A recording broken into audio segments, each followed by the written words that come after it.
এই দাঁড়াও, দাঁড়াও, দাঁড়াও, দাঁড়াও, দাঁড়াও, দাঁড়াও, দাঁড়াও। যেন কালেকশনটা করে লই, আবার সময় মতো আয়া নিয়ে যাও।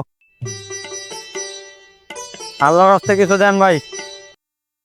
দাঁড়াও দিতেছি। এই মিয়া, আপনি কি আমার 8-10টা ফকিরের মতো পাইছেন? 5 টাকা ভিক্ষা দিচ্ছেন মিয়া, আমার তো তেল খরচ উঠবো না মিয়া। ধরেন মিয়া 500 টাকা, আরো ফকিরের লোক বাড়াই দিয়েন।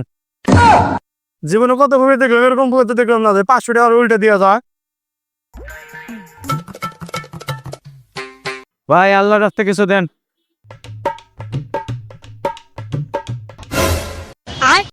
এই মিয়া, এটা কি দিলেন মিয়া? আমার তো তেল খরচ উঠবো না মিয়া। এই মিয়া ধরেন 500 টাকা, পরবর্তীতে যে ফকিরে বর বাড়াই দিবেন। ফকির আমার সে বড় লোক, আমি ভিক্ষুক, তোরা গিয়ে দিতে এরা ভবিষ্যতে পারবি। কি ব্যাপার, আমার অ্যাসিস্ট্যান্ট ড্রাইভার কই গেল? হ্যাঁ, ওকে ওকে। আর তো চলো জায়গায় না, আমার থেকে বড় ফকির।